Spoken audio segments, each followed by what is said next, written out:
अस्सलाम वालेकुम। Programme special talk के साथ मियां सैफुर रहमान हाजिर खिदमत।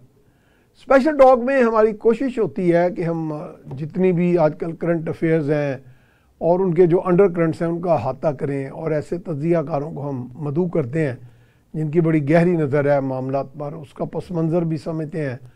और एक हमारा ऑब्जेक्टिव हमेशा रहा है कि वे फॉरवर्ड क्या है, और साथ साथ ये है कि वो जो मायूसियाँ इतनी फैलाई जाती हैं बावजूद और बाय डिज़ाइन, उनको भी हम कॉम्बैट करें कि किसी ना किसी तरह इस कौम के अंदर वो उम्मीद की किरण पैदा हो। और वो नहीं कि कोई खामखा की उम्मीद की किरण, हमारे पास अल्लाह का दिया हुआ हर चीज़ मौजूद है, इतने वसाइल हैं, ह्यूमन रिसोर्स है, नेचुरल रिसोर्स है, मौसम देख लें, इरिगेशन सिस्टम देख लें दुनिया का बेहतरीन, और हर लिहाज से हम और लोगों की हमारी डेमोग्राफिक सैम्पलिंग में भी आपके लोग बड़े ज़हीन और समझदार हैं। इस एनर्जी को हमने हार्नेस भी करना है और एक अच्छे अंदाज में चलना है, लेकिन एक इसमें यूनैनिमिटी ऑफ अप्रोच भी चाहिए, एक मुआशरती हारमनी और कोहेसिवनेस उसकी बहुत ज़रूरत है। लेकिन अनफॉर्चुनेटली हमारे यहाँ नफ़रतें इस तरह फैलाई गई और ऊंच नीच और तफरके जो फैलाए जाते हैं कि मैं अच्छा हूँ तुम बुरे हो, मैं बरतर हूँ तुम बदतर हो। ये तो मेरा हाल जो हम हिंदुओं का कास्ट सिस्टम का जिक्र करते हैं शायद उससे भी हमारे यहाँ ज़्यादा इस तरह की तफरीक और नफ़रतें पाई जाती हैं। इनको हमने एड्रेस करना है। और ज़ाहिर है चूँकि पॉलिटिक्स जो है वो मेन स्ट्रीम एक एलिमेंट है जिसने हमें सब चीज़ों को ड्राइव करके आगे ले जाना है, जिसमें इकॉनमी भी आ जाती है, सोशल हार्मनी भी है, लोगों के सोशल इश्यूज़ हैं, उन सब को डिस्कस करना है। तो मैं अपने मेहमानों का तारुफ कराता हूँ। हमारे साथ आज मौजूद हैं एक बेहतरीन पैनल, जनाब प्रोफेसर मोहम्मद अब्दुल नईम खान साहब। आप बड़े सीनियर तज्ज़ियाकार हैं और काफ़ी चीज़ों का एक्सपीरियंस रखते हैं, एक एजुकेशनिस्ट भी हैं और एक प्रोजेक्ट पे काम कर रहे हैं। जनाब हम आपको वेलकम करते हैं। और हमारे दूसरे मेहमान हैं वो भी बड़े वर्सटाइल हैं, मास्टर्स इन एग्रीकल्चर भी हैं, साबक MP हैं, जनाब शाहिद महमूद भट्ट साहब। जनाब आपको भी शुक्रिया अदा करते हैं।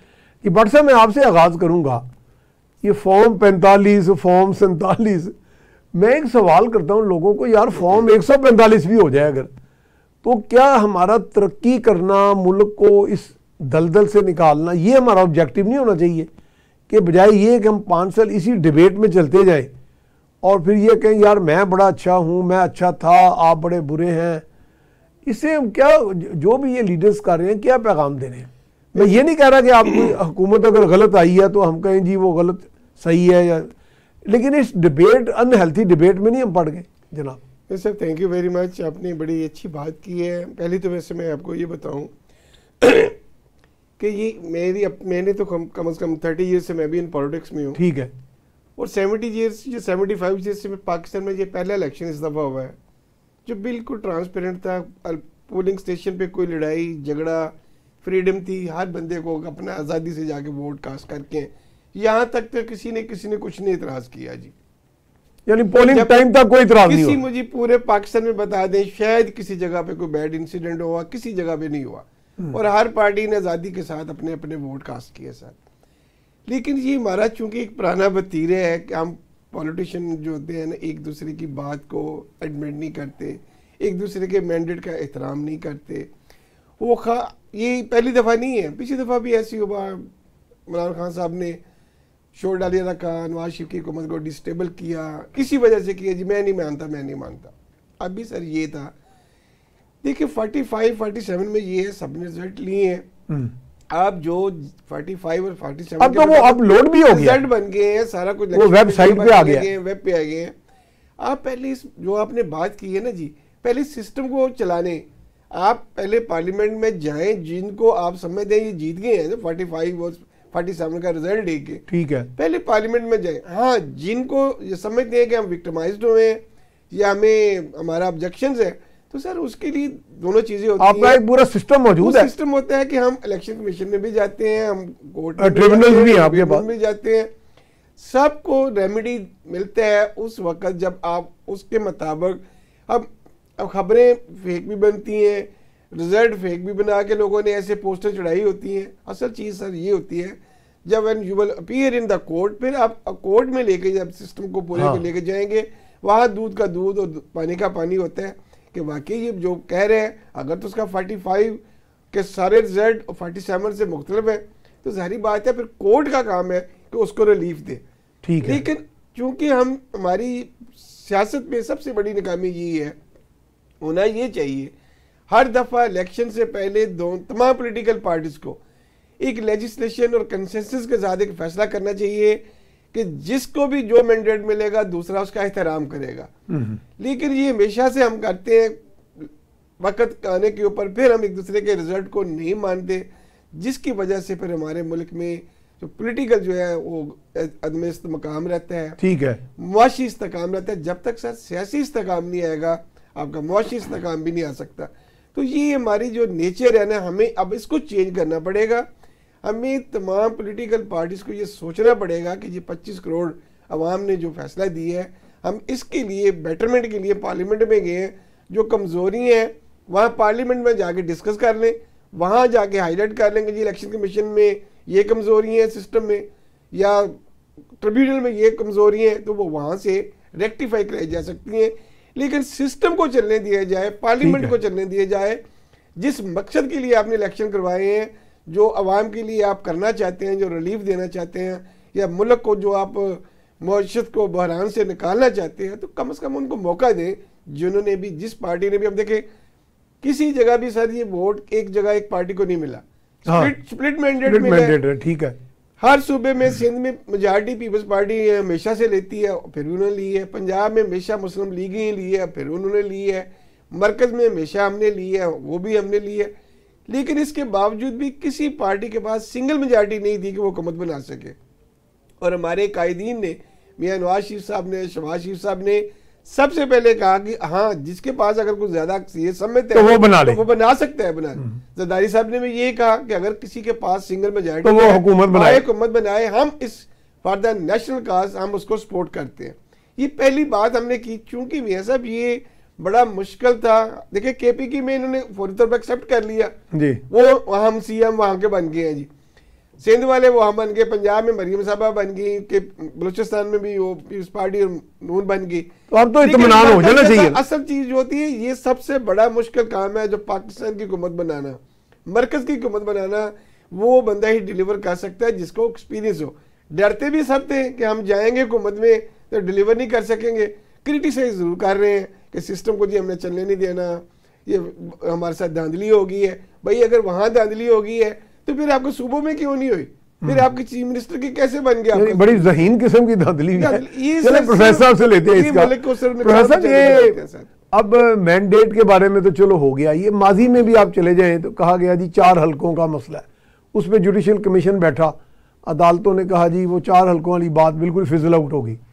फिर उसके बाद 35 पंक्चरों वाली बात की गई, वो भी सिर्फ एक थ्योरी सी थी जो हवा में मुंतशर होगी, तहलील होगी। तो इस तरह फिर लेकिन ये अफसाने जो हैं और ये जो बहतान है वो एक मुआशरे का ट्रेंड सा बन गया। तो मेरा ख्याल इससे हमें अब I think it's right time to come out of it, इससे हम निकलना। जी जनाब, बहुत शुक्रिया साहब। आपने बिल्कुल दुरुस्त निशानदेही की। यकीनन जैसे आपने बताया 35 पंक्चर और जी तो उसमें तो उन्होंने खुद मान लिया था कि जी ये तो एक पॉलिटिकल स्टेटमेंट थी। पॉलिटिकल स्टेटमेंट थी, जी हाँ। तो चलिए पॉलिटिकल स्टेटमेंट भी थी, नाउ इट इज़ ओवर। जो मौजूदा सूरत हाल है ना जी, उसमें इस वक्त जैसा भट्ट साहब ने बताया कि अब गवर्नमेंट्स फॉर्म हो चुकी हैं, अब हो चुकी, दुनिया ने एक्सेप्ट कर लिया। दुनिया ने आपकी जो नज़रिया था बहुत बड़े पैमाने पर रिगिंग वाला, उसको शायद इतनी अहमियत नहीं दी। तो अब बेहतर ये है कि आगे की कोशिश की जाए। अब आगे हमने क्या करना है? आगे जिसको जहाँ जहाँ मैंडेट है या एक पार्टी के नज़दीक सो कॉल्ड मैंडेट है, अब उसको तो बेहतर तरीके से परफॉर्म करके दिखाएं। ठीक है, इस वक्त सबके पास अपने अपने सूबे में काम करने का मौका है। और सबसे बुरी सूरत हाल में है आपकी फेडरल गवर्नमेंट, क्योंकि सूबे को तो उसके हिस्से का हिसाब उसका मिल रहे हैं, रकम फाइनेंस कमीशन के तहत। अब आपने देखना है कि जी सारे, अच्छा वो मैंडेटरी है जी, वो मैंडेटरी है, वो उसको मिलेगा नहीं। तो वो अब आज तो अली अमीन गंडापुर धमकी दे रहे थे कि वफाक ने हमें ना दिया तो फिर हम यहाँ उनको माइनिंग नहीं करने देंगे। ये नहीं, वो उससे ज्यादा का मुतालबा कर रहे हैं। अच्छा, ज्यादा का कर रहे हैं। उनका ख्याल ये है कि जो सो कॉल्ड जो एक पानी की रॉयल्टी, पानी की रॉयल्टी के में ज्यादा मांग, बिजली की जो रॉयल्टी है उसमें इनको शेयर नहीं मिल रहा। जबकि ऐसा नहीं है। हालांकि नईम साहब मुझे इसहाक डार साहब ने लास्ट टेन्योर में बताया था, आपने जब वो वजीर खजाना थे, उन्होंने कहा जी मेरे पास परवेज़ खटक भी आए थे, ये सब मैंने उनको खुद रिक्वेस्ट करके बुलाया था। तो कहते बहुत ज़्यादा लाउड किस्म की क्रिटिसिज्म आ रही थी। कहते मैंने फिर सेटल किया उनके साथ बैठ के और दे अग्रीड अपॉन दैट, वो बाकायदा कंसेंसस से साइन करके गए और हमने रॉयल्टी इनको दी फिर। लेकिन ये चीज़ें अब मंजर यहाँ पे नहीं आ रही, तो लोगों वो आप समझ रहे हैं कि पूरे का पूरा नाइंसाफी हो रही है जी। गलत फहमियाँ जब फैल जाए ना जी, हाँ जी, फिर आप किस किस बात को रद्द करेंगे और कौन कौन उसको सुनेगा।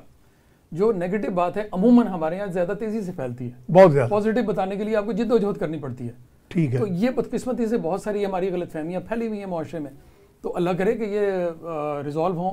लेकिन एक दो चीज़ें जो अभी ये रिजल्ट्स के बारे में आपने जिक्र किया, कुछ पैगाम थे इस रिजल्ट्स में। जी जी। अब एक तो पैगाम मुस्लिम लीग नून के लिए ये है कि पहले वाली बात नहीं रही, अब किसे पुले खेजना रहना। हाँ बिल्कुल। अच्छा, पंजाबी जाओ। दूसरी एक और ये है जी पीटीआई के लिए कि जितना बड़ा उनका दावा है, उनको चाहिए कि वो एक जो स्टेज ऑफ डिनायल है ना जी, स्टेट ऑफ डिनायल, उससे निकलें। उनके भी कुछ फॉल्ट्स हैं, उनकी जो कारकर्दगी है उस पर बहुत से सवाल हैं।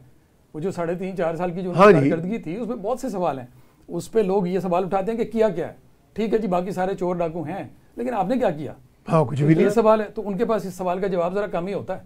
हाँ। तो इसलिए ये इन दोनों पार्टियों को ये जान लेना चाहिए कि इनके लिए मसाइल आगे हैं और बहुत से सवालों के जवाब इन दोनों को देना है और अभी मेहनत और जिद्दोजहद करनी है। अब अगर हम सिंध में जाए ना जी, तो सिंध में पीपल्स पार्टी को बहुत ज़्यादा खुश नहीं होना चाहिए कि जैसे उनकी लैंडस्लाइड विक्ट्री आ गई है। उस लैंडस्लाइड विक्ट्री में एक दखल जो है ना जी, वो जीडीए की नाअहली का है।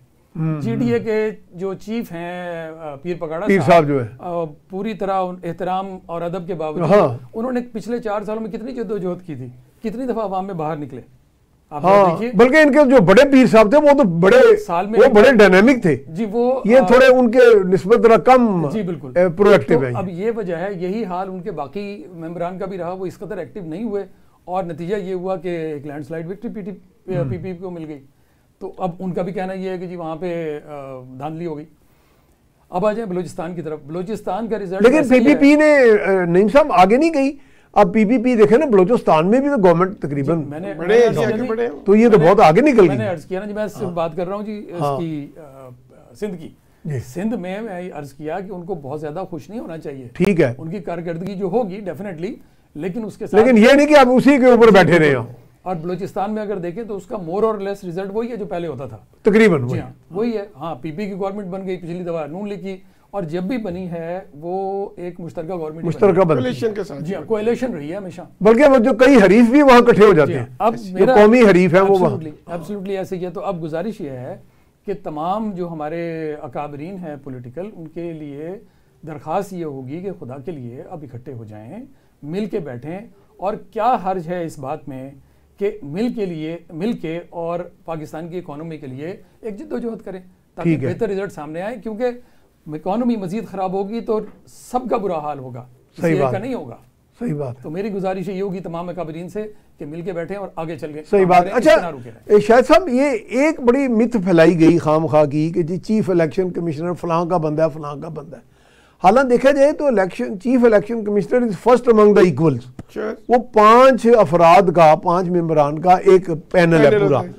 वो वहाँ पे वो अकेले सब फैसले तो कर नहीं सकते, वो तो एक इलेक्शन कमीशन यूनानिमस फैसले करता है। तो होते हैं वो एक फर्द अगर फर्ज करे, वो टेंटेड भी हो उसकी पर्सनैलिटी, तो वो नहीं कर सकता ना। तो ये कभी मिथ हमने एक्सप्लोर की नहीं, किसी ने काउंटर ही नहीं किया। देखिए मेरे से बात ये आता है ना, मैं ना मानू वाली बात। अब बंदा सबसे पहले ये पूछे कि वो चीफ इलेक्शन कमिश्नर किसने अपॉइंट किया था। हाँ, उसमें तो ये जो क्रिटिसाइज करने वाले हैं, उन्होंने ही उनको अपॉइंट किया है। और उस वक्त भी ये अपोजिशन, उस वक्त उनके क्रेडेंशियल्स अच्छे थे, उन्होंने नाम दिया और फाइनल हो गया नाम।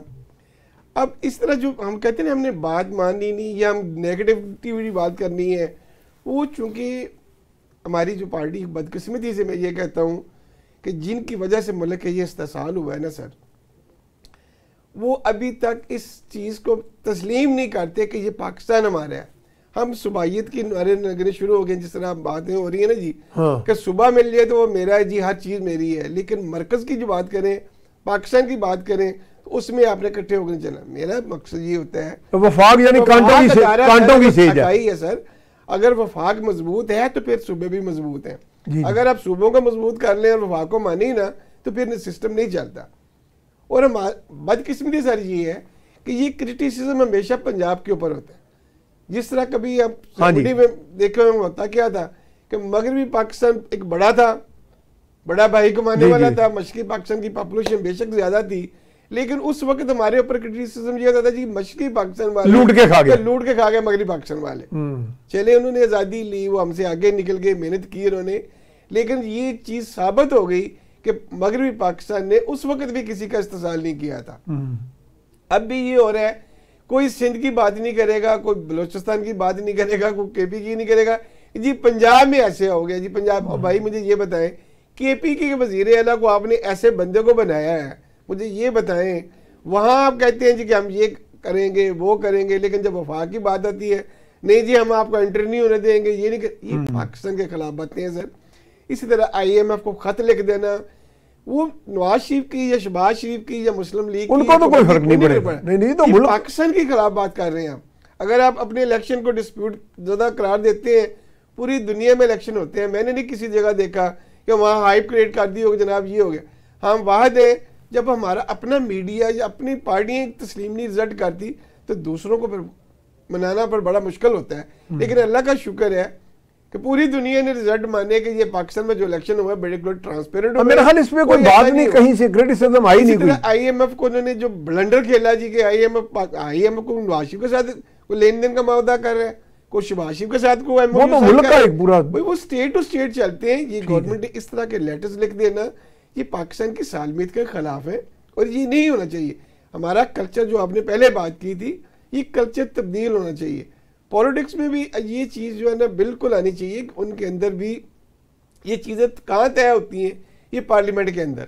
हाँ। हम ये पार्लियामेंट के अंदर तय नहीं करते, हम कहते हैं जी सड़कों पे चौराहों पे हमने क्या करना है।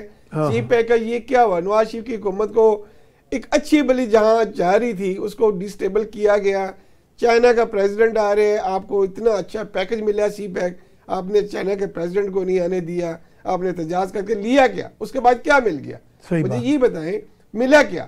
अब भी सर जो भी है मैं ये कहता हूँ कि वो अपना रोल ईवान में एज ए अपोजिशन ज्यादा अच्छा प्ले करें। जितना अच्छा वो रोल प्ले करेंगे मैं कहता हूँ गवर्नमेंट उतना अच्छा गवर्न करेगी। सही बात। तो इनको जो अपना रोल है वो पार्लियामेंट के अंदर जाकर अदा करना चाहिए। सही बात। उनके साथ अगर कोई गलतियां हुई हैं, अगर उनके साथ ज्यादती हुई है, तब भी फोरम वही है, वहां जाकर डिस्कस करें।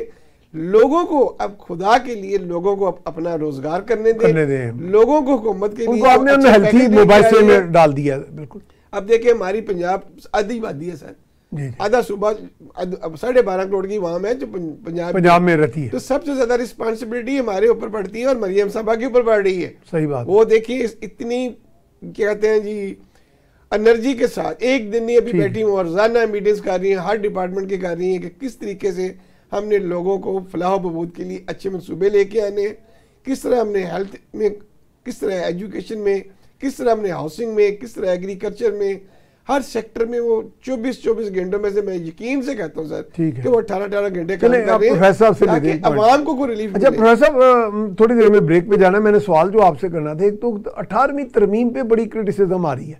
अच्छा वो चूंकि आप ब्रेक के बाद हम इस पर करेंगे बात, और दूसरा ये है कि इन्होंने बात बड़ी अच्छी की भट्ट साहब ने कि जब शहबाज शरीफ वज़ीर आला थे तो मैं वहाँ मौजूद था 90 उनके दफ्तर में, तो रऊफ ससोली साहब आए थे बलूचिस्तान से, तो हम 3-4 लोग जो बैठे थे वहाँ सीनियर मोस्ट, तो हमने उन्हें कहा कि जनाब आप अक्सर शिकायत करते हैं कि पंजाब लूट के खा गया ये वो, हमें आज थोड़ा बता ही दें कि शिकायत है क्या। तो ही कुडंट इन्यूमरेट, इसका कोई जवाब नहीं वो प्रॉपर दे सके। यानी कि होगा इस्तेसाल होता होगा मेरा ख्याल है, लेकिन शोर ज्यादा है मेरा ख्याल है सर। वो ये सब असल में बात इनसे आप पूछिए, लेकिन सर तो आप इसमें कुछ थोड़ा एक कोई आपका पॉइंट तो फिर हम आगे ना पंजाब की उसको देख के सारे कहते हैं जी पंजाब हो गया, ये सब आप बताएं सर। लेकिन असल वजह ब्रेक के बाद मैं आपसे इस सवाल का जवाब लूंगा। तो नाज़रीन हम जा रहे हैं ब्रेक, पंजाब को देख ब्रेक के बाद दोबारा हाजिर हो गया जी।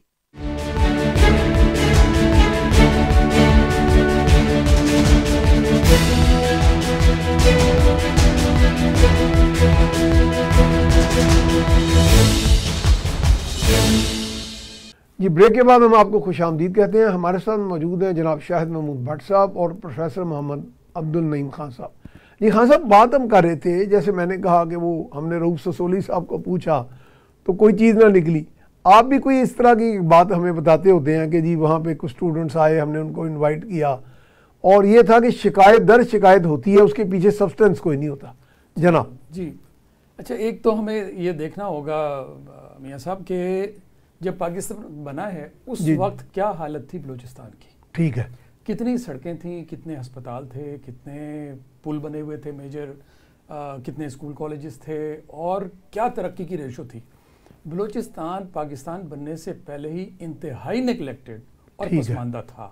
ठीक है, बल्कि उसके कई वजूहात हैं, वहाँ के आपने मुकामी सरदारी निज़ाम या बहुत सी चीज़ें, रकबा बहुत ज़्यादा, ठीक है, आबादी बहुत कम, और आज भी वहाँ पे किसी हद तक ट्राइबल कल्चर है। ठीक है, और ट्राइब्स के इलाके थे, सरदारों की हुकूमतें थीं और वो तरक्की चाहते नहीं थे। जी, वो तरक्की चाहते नहीं थे, बल्कि मैं तो अमूमी रवैया यही था। मैं आपसे अर्ज करूं कि मेरी बड़ा अदब और एहतराम का रिश्ता रहा और याद अल्लाह रही। हमारे एक सेनेटर होते थे अब्दुल हई बलोच साहब, जी जी जी, तो उनके साथ बड़ा रहा और गुफ्तगू रहती थी। तो मैं उनसे यही गुजारिश करता था कि मुझे ये बता दीजिए कि 5000 सालों से आप कहते हैं बलोच वहाँ पे रह रहा है, तो सरदारों ने कितने अस्पताल, कितने पुल, कितने सड़कें और कितने शिफा खाने लोगों के लिए बनाए हैं, स्कूल कॉलेज बनाए। जो वाहिद चीज़ उन्होंने बनाई थी वो थी अवाम के लिए जेल, जो वो जहाँ पे लोगों को रखते थे। तो पाकिस्तान जब बनाया ना जी, उस वक्त बहुत बुरी हालत थी। फिर जब कम्युनिकेशन शुरू हुई और कनेक्टिविटी हुई, लोगों ने आना शुरू किया पंजाब की तरफ। ठीक है, उन्होंने देखा कि ये तो बहुत तरक्की याफ्ता है। उनको यूं लगा कि जैसे बलूचिस्तान के वहां से छीन के हमें तरक्की दे। अच्छा, यही शिकवा आपके और इस बात में कोई सबूत ही नहीं था, सदाकत ही नहीं। इसका जवाब ये है कि भाई लाहौर आज से 500 साल 1000 साल पहले भी लाहौर था, और वो इस इलाके का सबसे बड़ा शहर था। पाकिस्तान बनने के बाद तो लाहौर की बजाय कराची बहुत बड़ा हो गया। ठीक है, तो आप ये देखिए कि ये होता रहता है और वसाइल जो है वो एक्सट्रैक्ट करके और उनका इक्वल डिस्ट्रीब्यूशन होती है। बलूचिस्तान की जो महरूमियाँ अब तो प्रोफेसर बलूचिस्तान को जो फाइनेंस कमीशन में कोई जो मिला है कोई शेयर, वो ठीक ही है, मुनासिब है। लोग वो कहते हैं, मुझे हमें वो कहते थे अब्दुल हई साहब जो चीफ मिनिस्टर थे कि अभी हमें कुछ कमी है पैसे की। वो जी, अब्दुल मालिक साहब, जी जी। बल्कि इंटरेस्टिंगली मैं आपको बताऊं, डॉक्टर अब्दुल मालिक, डॉक्टर अब्दुल हई और डॉक्टर अल्लाह नज़र, जी जी, ये तीनों इकट्ठे थे, ठीक है। अल्लाह नज़र साहब ने बंदूक उठा ली, हई साहब ने एहतजाजी पॉलिटिक्स की, और जो मालिक साहब थे ये डेमोक्रेटिक पॉलिटिक्स में, और आप देखिए वजीर आला भी बने और टॉलरेंट भी हैं थोड़े। जी बिल्कुल, आपने देखा कि कितने और उनकी बड़ी इज्जत थी। तो अब्दुल हई साहब का फिर इंतकाल हो गया। तो एनी हाउ, ये लोग जो थे इन्होंने बलूचिस्तान के लिए यकीनन, डॉक्टर अब्दुल हई एक आवाज़ थे और डॉक्टर अब्दुल मालिक वहाँ के वज़ीर आला भी रहे, तो इन लोगों ने काम किया। लेकिन आप यकीन मानिए कि दे ऑल्सो एक्सेप्ट, जब हम आपस में बैठते हैं तो वो एक्सेप्ट करते हैं कि वाकई पाकिस्तान बनने के बाद बलूचिस्तान में बहुत तरक्की हुई है, लेकिन अभी तरक्की बाकी सूबों के बराबर नहीं हो सकी। ठीक है, प्रोसेस जारी है, अभी ख़त्म थोड़ी हो गया है, प्रोसेस जारी है और इंशाअल्लाह ताला वक्त के साथ साथ वहाँ और बेहतरी होगी। सही बात है। उसमें से मैं एडिशन भी कर देता हूँ। देखिए वहाँ हमारी जो वादी है ना पंजाब में, ये मोस्टली अब देहातों में भी जाएँ तो ठीक पॉपुलेशन है, सिटीज़ में जाएँ हाउसिंग बहुत ज़्यादा है। वहाँ चूंकि पॉपुलेशन से मेन वजह थोड़ी है, स्कैटर्ड लोग हैं, स्कैटर्ड है बहुत, इसलिए वो ये समझते हैं जी कि ये इनको ऐसे हो गया। और दूसरी साइड मैं ऑनेस्टली ये कहता हूँ, ये रिकॉर्ड की बात है कि आप देखें तरक्की का दौर भी पंजाब में 85 में शुरू हुआ, जब मियां नवाज शरीफ ने पहली दफ़ा चीफ मिनिस्टर को उठाया। ये रोड्स, इंफ्रास्ट्रक्चर, फैसिलिटीज़, BHU, ये सब चीज़ें जब लोगों को मिली तो जो दूसरे सूबे आते थे वो देखते थे वाकई इन्होंने जो है ना बहुत तरक्की कर ली है। तो इसमें कोई शक नहीं, अब सूबों को खुद मुख्तारी दे दी गई हुई है 18वीं तरमीम के बाद। तो सर अच्छा शायद साहब एक और परसेप्शन फैलाया जा रहा है कि जी CPEC जो है वो रोल ओवर किया जा रहा है, वो मतलब रोल बैक किया जा रहा है, अमेरिका की गुलामी कबूल कर रहे हैं, ये अमेरिका की हुकूमत बैठाई गई है। जबकि मुझे जो चीन के जो डिप्लोमेट्स हैं उनके साथ जो मेरी बातचीत हुई है, और फिर शहबाज शरीफ साहब का बयान भी आ गया कि CPEC को पूरे इन फुल स्विंग आगे लेके जाएंगे। गालिबन सदर शी जिनपिंग ने भी कहा है इसमें, जी जी, तो मुबारकबाद देते हुए शहबाज शरीफ को। तो मैंने फिर इसकी तरदीद भी की अपने तौर पे 1-2 प्रोग्राम में कि नहीं जी CPEC और रिवाइव हो रहा है बड़े अच्छे अंदाज में। तो इस पे थोड़ा सा आप idea. Sir thank you very much. CPEC देखें, CPEC ही पाकिस्तान की इस वक्त जो बैकबोन है। ये तो हमारी बड़ी खुशकिस्मती है कि चाइना ने हमारे साथ इतना बड़ा जो पैकेज दिया है। ये आप देख लें जितना भी अभी जो कम्युनिकेशन की आप बात कर रहे थे, अभी तो हम सिर्फ हम भी कम्युनिकेशन वाले रोड्स इंफ्रास्ट्रक्चर बना रहे हैं। ठीक है। तो खुदा ना खासा अगर हमने चाइना के ने ये हमें ना दिए होते तो क्या ये आज मोटरवेज हमारे बन चुके होते। अब इसकी वजह से हमारा जो खुशहाली का दौर है, ग्वादर हमारे पास है सर, तो ये दुनिया में जो सबसे ज़्यादा खिता अल्हम्दुलिल्लाह मुआशी तौर पर भी बढ़ने हैं वो पाकिस्तानी बढ़ना है और चाइना के तामन से बढ़ने हैं। दूसरा मैं ये भी ज़रूर कहता हूँ कि हम हमेशा जो है गवर्नमेंट हमेशा कहती है जो अच्छा मनसूबा चल रहा होता है उसको कंटिन्यू करें। हाँ। ये हमारी सबसे बड़ी मुखालिफ हुकूमत आती है वो स्क्रैप कर देती है, वो उसको खत्म कर देती है। अब पिछली दफा भी हमारा जो 3 साल पहले काम हो जाने चाहिए थे वो आज हमने शहबाज शरीफ साहब ने आते ही उनके साथ दोबारा रिवाइवल वाली जो बात की है वो तो उनकी बड़ी मेहरबानी है कि उन्होंने शहबाज शरीफ साहब को वो समझते हैं। चाइना तो शहबाज शरीफ को समझता है ये चाइना का ये नहीं बंदा ही मारा है जी, ये इतना मेहनती है, ये जस्ट लाइक चाइना है जी, तो वो उसके ऊपर ट्रस्ट करते हैं। सबसे बड़ी होती है इत्मीनान की बात, हुकूमत की इत्मीनान की बात, तो वो इत्मीनान करते हैं कि पाकिस्तान के ऊपर अगर कोई अच्छा हुक्मरानी करने वाले लोग हैं तो ये शहबाज शरीफ वगैरह है। तो मेरे ख्याल में इससे एक आपका रेवोल्यूशन जो आएगा ना जी, इकोनॉमी बूस्ट हो जाएगी। फिर सेकंड ये है जी शहबाज शरीफ साहब ने, मियाँ साहब ने जो पहले बैठ के प्लान बनाए हुए हैं, आप जब तक नेबर कंट्री से अच्छे स्वार्थी तल्लुकात नहीं बनाएंगे आपको हमारे यानी हम अब लड़ाइयों में नहीं पड़ना हमें, अब हमें अपने मुल्क को आगे लेके जाना है। हमें किसी की लड़ाई से गर्ज नहीं है, हमें अपने मुल्क की खुशहाली के लिए और लोगों से अच्छे तल्लुकात बना के रहने के लिए इस मुल्क को आगे लेके जाना है। बड़ी बड़ी इन्वेस्टमेंट्स आ रही हैं, आपके जो मुस्लिम ममालिक हैं वो भी आपको बड़ा सपोर्ट कर रहे हैं। कोई सऊदी अरब रिफाइनरी लेके आ रहा है, कोई UAE लेके आ रहे हैं, कतर लेके आ रहा है। तो इंशाअल्लाह ताला इस मुल्क को सिर्फ चलने दें। मैं यकीन से कहता हूँ सर कि अभी तक तो मियाँ नवाज शरीफ की हुकूमत को 2, 2.5, 3 साल से आगे बढ़ने नहीं दिया गया। अगर अल्लाह करे ये कोलिशन हुकूमत है और ये चल जाए, हुकूमत भी नहीं है, ये तमाम पॉलिटिकल पार्टी इसमें है, कोई अपोजिशन में है तो कोई वैसे भी है, तो इतनी बड़ी अपोजिशन भी कभी नहीं हुई जितनी इस दफा खान साहब की है। तो इसलिए सब मिलकर इस मुल्क के लिए, पहले पाकिस्तान है तो हम है, इसलिए इस मुल्क की बका के लिए, जिस मुल्क के लिए लोगों ने वोट दी है उनके लिए हम आगे बढ़े। और ये तमाम पॉलिटिकल पार्टीज में ये सोच आनी चाहिए, सूबे सबके पास अपने अपने हैं, वो डिलीवर करें, हो सकता है वो कल को मरकज में भी पहुंच जाए। ठीक है, प्रोफेसर साहब से लेते हैं इस घंटे। जब प्रोफेसर साहब अब what is the way forward, अब आपके पास क्या मालूमात है? CPEC रिवाइव है, होगा और इन फुल स्विंग, और जैसे भी शाहिद साहब कह रहे हैं कि जी हमें इन्वेस्टमेंट और तरफ आ रही है।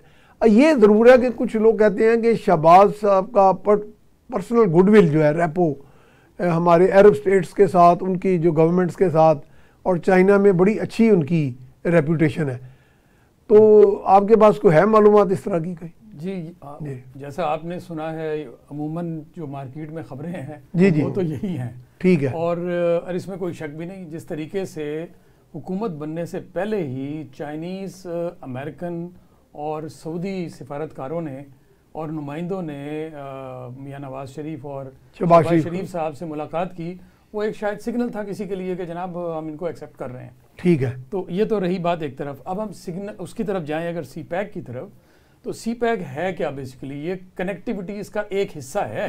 ठीक हम है, जिसे समझते हैं ना कि जी यहाँ से सड़क गुजरेगी तो हम चुंगी ले लेंगे, हाँ, ये बहुत ही मामूली हिस्सा है, ये तो बहुत महज ये कनेक्टिविटी नहीं है, ये इससे बढ़ के है। अच्छा, अब कनेक्टिविटी भी अगर हम देखें तो इस वक्त आपका जो CPEC का सिलसिला जो खुंजराब से शुरू हुआ है, ठीक है, वो आपके खुशदार तक पहुंच चुका है, क्योंकि हमने जाना है अल्टीमेट 2 जगहों पर, एक है कराची सी पोर्ट और दूसरा गवादर सी पोर्ट। खुशदार से आगे अब जो बननी है ना सड़क, जो बन रही है और जिसको मुकम्मल होना है, वो है खुशदार टू होशाब। अच्छा, वो गुजरनी है अवारान के बीच में से। इस वक्त जो सबसे ज्यादा इंसर्जेंसी है वो अवारान में है। बल्कि आपने आज की खबर सुनी होगी कि chief himself went to Awaran, army chief वहां गए हैं। ये वो जगह है जहां पे मैं आपको बताऊं, पता नहीं मुझे ये कहना चाहिए या नहीं, आप कभी उधर गए? जी, मैं उसके करीब तो गया, लेकिन वहां पे उसके अंदर नहीं जा सका। मेरी जो ऑर्गेनाइजेशन है उसके लोग अंदर गए, क्योंकि वहां पे इंसर्जेंसी इतनी ज्यादा है कि बड़ा मुश्किल है वहाँ पे काम करना। तो वहाँ ये लोग हैं बलोच लिबरेशन आर्मी, ये सारे। जी, मैं अर्ज़ करूँ, सिचुएशन वहाँ पे ऐसी आई कि आप शायद इस बात पे यकीन ना करें कि एक तहसील है मशके, अच्छा, और दूसरी है अवारान, तीसरी है झलझाओ, इस पे अवारान डिस्ट्रिक्ट मुश्तमिल है। ये झलावान के करीब है कहीं? जी, जो पूरा बलूचिस्तान है ना जी, झलावान और सरावान, ये ठीक है, डिवाइडेड है। तो ये जो मैं अर्ज़ कर रहा हूँ आपसे, वहाँ पे एक डिप्टी कमिश्नर साहब अपनी तहसील में ही नहीं जा सके थे काफ़ी अर्से तक। अच्छा। उनको बाकायदा लेके जाया गया अंडर एस्कॉर्ट, तब जाके उन्होंने अपने वहाँ पे तहसील का मुआयना किया। इस कदर सूरत हाल बुरी थी, लेकिन आज वहाँ पे आर्मी चीफ खुद भी गया हुआ है वहाँ अवारान के अंदर। अवारान के अंदर।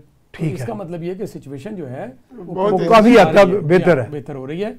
लेकिन जो दूसरे जो इस प्रोजेक्ट के एंटी हैं, और वो सिर्फ इंटरनल नहीं है, वो एक्सटर्नल हैं। ठीक है। वो ये चाहते हैं कि यहाँ पे गड़बड़ रहे। ठीक है। लेकिन मैं आपको बताऊं कि इंशाल्लाह ताला ये, लेकिन हमें एक्सटर्नल लोग फिर भी एक्सटर्नल को हम हैंडल कर लेते हैं, इंटरनल लोग ज्यादा खतरनाक होते हैं। एक्सटर्नल जो है वो इंटरनल को ही तो हायर करते हैं। हाँ, तो क्योंकि नुकसान तो स्क्वाड्रन साहब ज्यादातर हमें, देखें जी, जो भी नुकसान होता है वो होता तो पाकिस्तान का है। ठीक है। दूसरी तरफ भी पाकिस्तानी होते हैं। सही बात। और जब वो उनको कुछ हो जाता है तो फिर मशहूर हो जाता है कि जी ये जुल्म हो रहा है। हाँ जी। जबकि वो खुद जालिम होते हैं, जालिम को आप मारें और वो मजलूम का लबादा ओढ़ ले।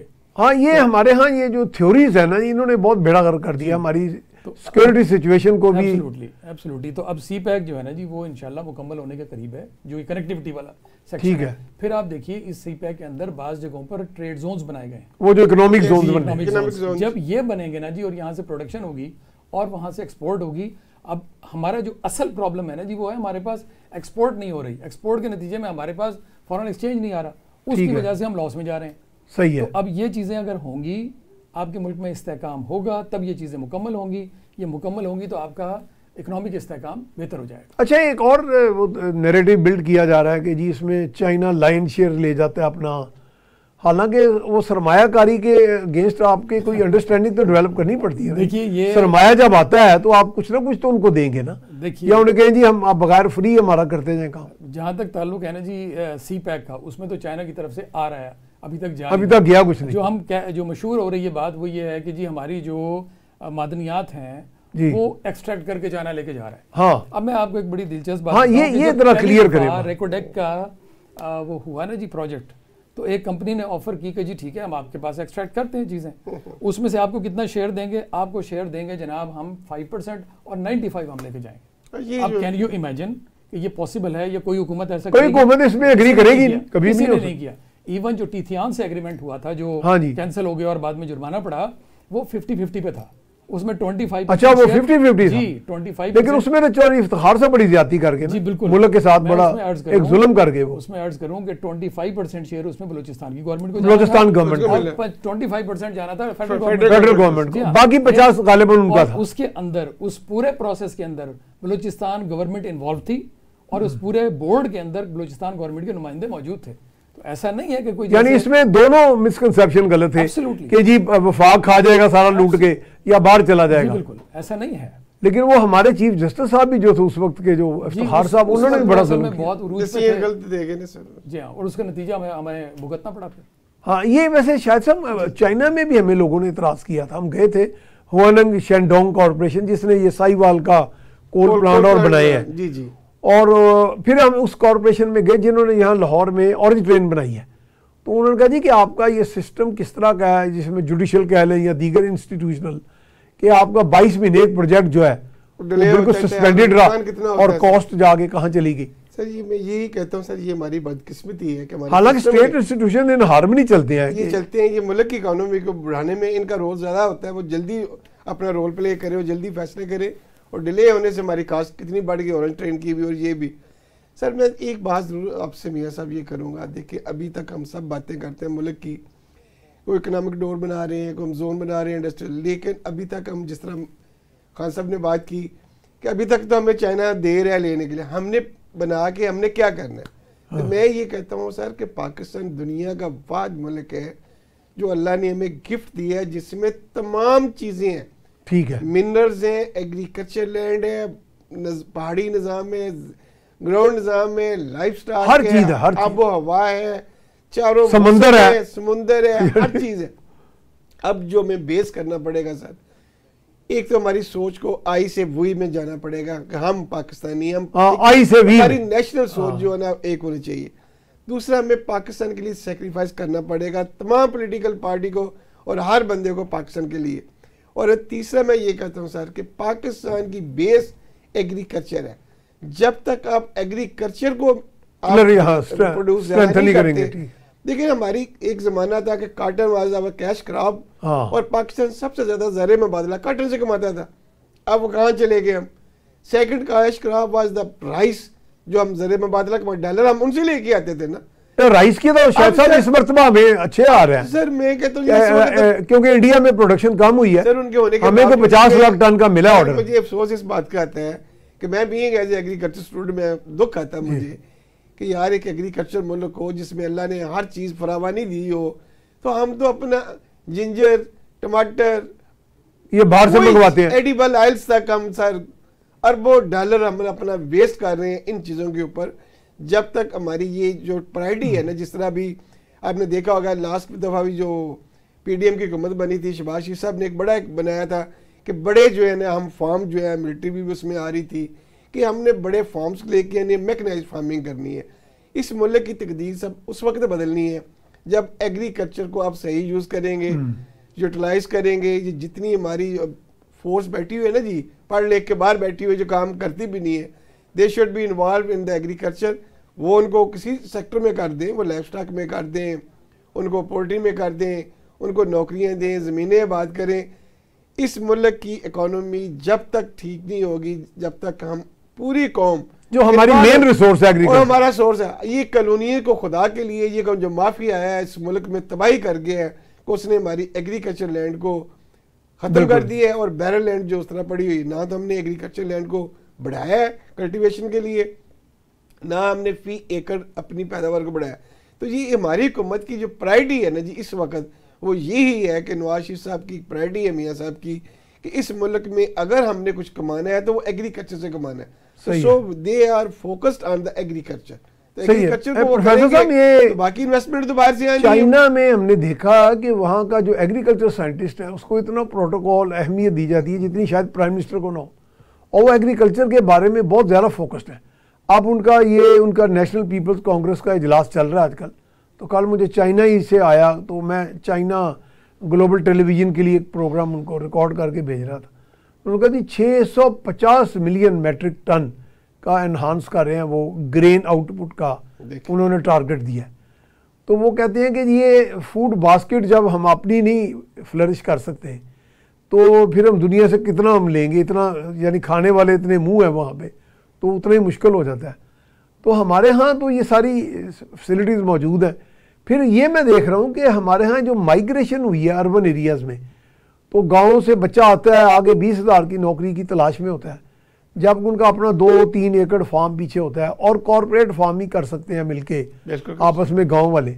इसमें आप क्या सजेस्ट करते हैं कि व्हाट शुड बी डन? मैं अर्ज करता हूँ कि जहाँ तक ताल्लुक है ना जी अर्बनाइजेशन का, जी अर्बनाइजेशन को कहा जाता है कि अर्बन्स आर, ये जो अर्बन सेंटर्स होते हैं, ठीक है, these are the economic engines, ठीक है, यानी ऐसा नहीं है कि अगर शहर हमारे वो आ जाएंगे तो कोई बुराई तो नहीं है, ठीक है, इकोनॉमिक एक्टिविटीज ज्यादा जनरेट, बल्कि फास्ट ट्रैक इंजन है। और एक अच्छी बात मैं आपको ये बताऊं कि by 2030 Pakistan will be the first in this region to be the urbanised country. अच्छा, इससे पहले कहते थे ना एग्रीकल्चर, हमारी जो हम कहते हैं कि रूरल ज्यादा है थोड़े, हम आधी से ज्यादा आबादी हमारी 2030 के बाद रूरल हो जाएगी, अर्बन हो जाएगी, अर्बन से रूरल शिफ्टिंग हो रही है हमारी, ठीक है। तो ये एक अच्छी चीज है। लेकिन जो मैं आपने फरमाया ना जी पहले के एग्रीकल्चर साइंटिस्ट को हमारी इतनी इज्जत नहीं दी, जैसे हमारी प्रायोरिटीज बहुत सी गलत है ना जी, हाँ जी, इकोनॉमिक प्रायोरिटीज हमारी गलत है, हाँ ठीक है, इसी तरह हमारी इज्जत देने की प्रायोरिटीज भी गलत है।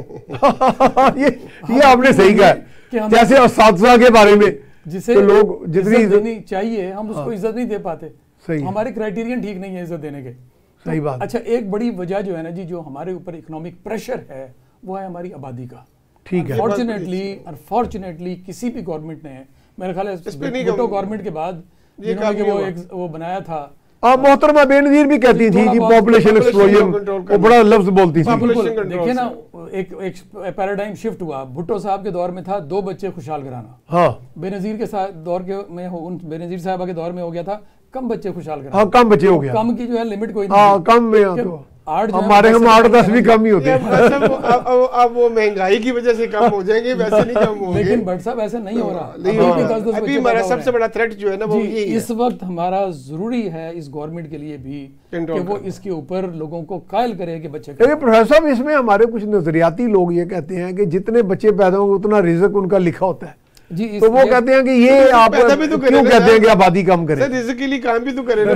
मैं एक ज़मीर जाफरी क्योंकि आप प्रोफेसर भी हैं तो मैं कह इसमें थोड़ा जी, ज़मीर जाफरी साहब ने इसके लिए कहा था कि चले शौक से नूरे नजर जी जी लखते जिगर पैदा करो, जालिमो थोड़ी सी गंदुम भी मगर पैदा करो। जनाब, इसी नोट पे हम आपसे इजाजत चाहते हैं। थैंक यू वेरी मच, तशरीफ लाए, आप भी तशरीफ लाए, थैंक यू वेरी मच। तो जनाब, ये हमने वो जो नूरे नज़र तो पैदा कर रहे हैं, लेकिन उसके लिए थोड़ी गंदम भी पैदा करें। इसी नोट के साथ अब हम, और दूसरी बात बड़ी हमारे मौजूद मेहमान ने कही कि आई को आपने वी के तौर पे देखना, सोचना है। अब आपने ज़ात से बाहर आ जाए और कलेक्टिव सोच अपनाएं। इसके साथ ही अपने मेज़बान मियाँ सैफ रहमान को इजाज़त दीजिए। अल्लाह निगहबान।